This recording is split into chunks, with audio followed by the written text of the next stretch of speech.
मीनाक्षी, गौ तस्करी की बात है। मुझे तो लगता है कि गौवध के ऊपर ही पूरी पाबंदी लगा देनी चाहिए। बहुत सारे मुस्लिम संगठनों ने और बुद्धिजीवियों ने बार बार ये कहा है कि देश भर में जो है ये गौवध के ऊपर ही पूरा प्रतिबंध लगा देना चाहिए। ये क्या है कि एक राज्य में है, एक राज्य में नहीं है, और सरकार उसमें दलील देती है कि स्टेट सब्जेक्ट है और ये एनिमल हस्बेंड्री में आता है, एग्रीकल्चर मंत्रालय में आता है, कृषि मंत्रालय में आता है। इसके ऊपर जब सरकार ने बड़े बड़े कानून बनाए, धारा 370 खत्म की और बहुत बड़े बड़े काम किए, तो ये काम भी जरूर करना चाहिए। और उसमें भारत के मुसलमान बिल्कुल साथ देंगे। 1921 का मैं आपको एक रेजोल्यूशन बताता हूं, जब खिलाफत मूवमेंट चल रहा था, उन्होंने कहा था कि भारत के मुसलमानों से तमाम उस जमाने के मौलवियों ने कि वो किसी भी तरीके का गौवध में शामिल ना हो, और उसका पालन सब लोग करते आए हैं। तो उसको पर एक कानूनी शक्ल देने की बहुत ज्यादा जरूरत है। ये भी एक प्रायोरिटी एरिया होती है। एक और बात मीनाक्षी मैं चिन्हित करना चाहूंगा, वो मुख्यमंत्री बने हैं।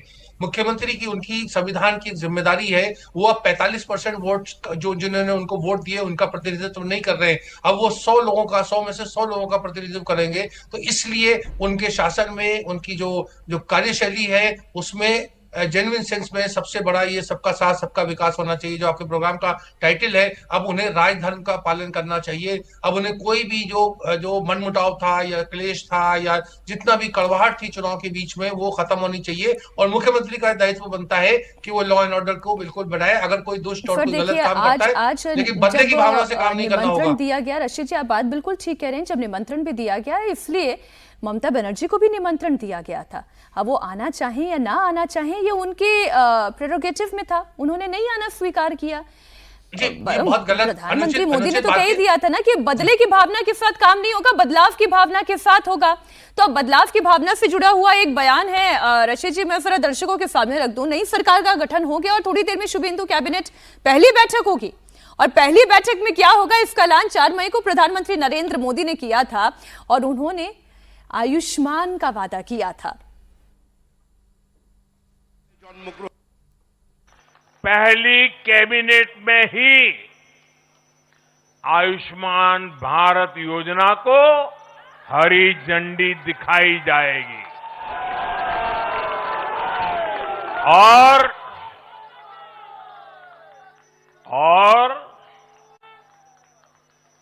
घुसपैठियों के खिलाफ भी सख्त से सख्त कार्रवाई होगी।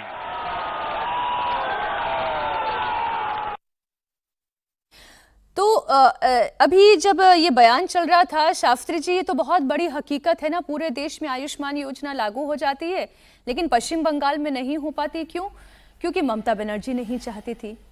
अभी थोड़ी देर पहले सज्जन जी कह रहे थे कि पूरे देश में प्रधानमंत्री ग्रामीण आवास योजना लागू हो जाती है, लेकिन पश्चिम बंगाल में नहीं हो पाती। क्यों? क्योंकि ममता बनर्जी को ये योजना पसंद नहीं है। अभी भी पश्चिम बंगाल में केवल कच्चे घर बन रहे थे। तो ये कुछ ऐसी बातें हैं जिन पर अब एक्शन होना चाहिए। अब तो डबल इंजन की सरकार है।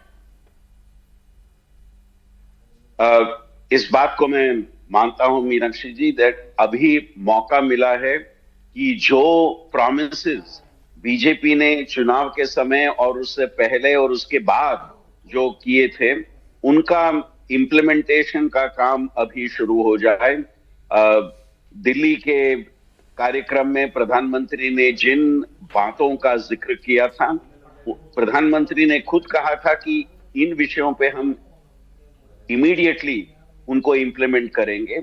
और एक बात मीनाक्षी जी, जो प्रधानमंत्री ने उस स्पीच में कहा था कि इस बार चुनाव के नतीजे के बाद वो एक ट्रेंड जो वेस्ट बंगाल में थी कि चुनाव के बाद जीतने वाला एक हिंसा की एक वातावरण को वहां पैदा करता है, और उससे क्या क्या हो सकता है पिछले चुनावों में हमने देखा था।